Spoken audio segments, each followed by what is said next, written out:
Proses rekapitulasi suara di tingkat nasional, saudara, masih dilakukan KPU dan hari ini KPU juga akan mengumumkan hasil pemilu. Bagaimana proses rekapitulasi terkini di KPU? Kita akan bergabung dengan jurnalis Kompas TV. Ada Valentina Sitorus yang memantau jalannya rekapitulasi dan ada Alvania Rizky yang memantau jalannya demo di depan KPU.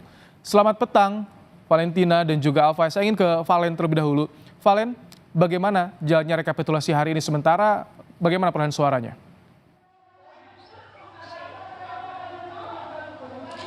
Iya, selamat petang Ibrahim dan juga saudara.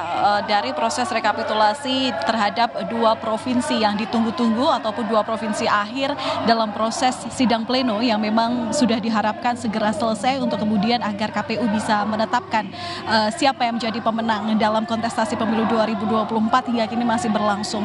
Terbaru yang kemudian sudah disahkan oleh KPU Republik Indonesia melalui Ketua KPU Hashim Asyari ini adalah perolehan suara dari rekapitulasi di sidang pleno terhadap Provinsi Papua Pegunungan, di mana bisa dikatakan bahwa sesuai dengan angka yang tadi juga dipresentasikan, pasangan Prabowo Gibran ini mendapatkan suara unggul dengan jumlah 838.382 suara. Kemudian pasangan Anies Muhaimin ini mendapatkan 284.184 suara dan kemudian disusul oleh pasangan Ganjar Mahfud yang mendapatkan 175.956 suara. Sehingga kalau bisa merangkum dari proses sidang pleno terhadap rekapitulasi berjenjang yang dilakukan dari tingkat TPS hingga tingkat nasional, setidaknya KPU RI telah mengesahkan rekapitulasi suara dari 37 provinsi dengan data jumlah suara yang sah ini berada di angka 162.505.793 suara. Kalau dipresentasikan dari masing-masing peserta calon presiden dan wakil presiden peserta pemilu 2024 ini bisa dikatakan bahwa pasangan Anies Muhaimin ini mendapatkan suara sebesar 25,02%, kemudian Prabowo Gibran mendapatkan suara 58,5%, kemudian juga pasangan Ganjar Mahfud ini mendapatkan suara dengan jumlah 16,43%. Kemudian yang menarik juga Ibrahim dan juga saudara, tentu yang menjadi sorotan adalah bagaimana kontestasi dalam pemilihan legislatif. Memang sampai saat ini di Provinsi Papua Pegunungan masih dilakukan rekapitulasi penghitungan terhadap seluruh caleg yang menjadi kontestan dalam pemilihan legislatif 2024. Tapi yang menarik adalah bagaimana ini dalam 37 provinsi kemudian yang kemudian sudah diproses rekapitulasinya di tingkat nasional, perolehan partai politik peserta pemilu yang mana kita tahu ada 18 partai politik peserta pemilu tingkat nasional dan 6 parpol tingkat lokal.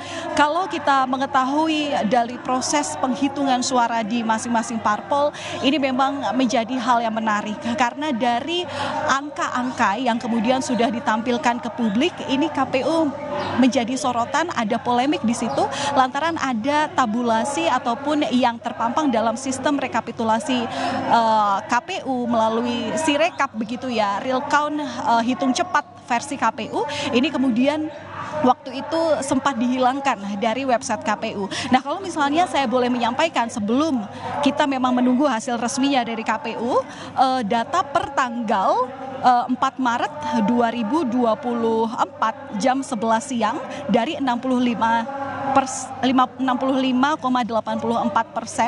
seluruh TPS ini menyebut bahwa hanya ada 9 partai politik yang lolos ambang batas parlemen melebihi dari angka 4%, di mana bisa dikatakan ada PDI, Golkar, Gerindra, PKB, Nasdem, PKS, Demokrat, PAN, dan P3.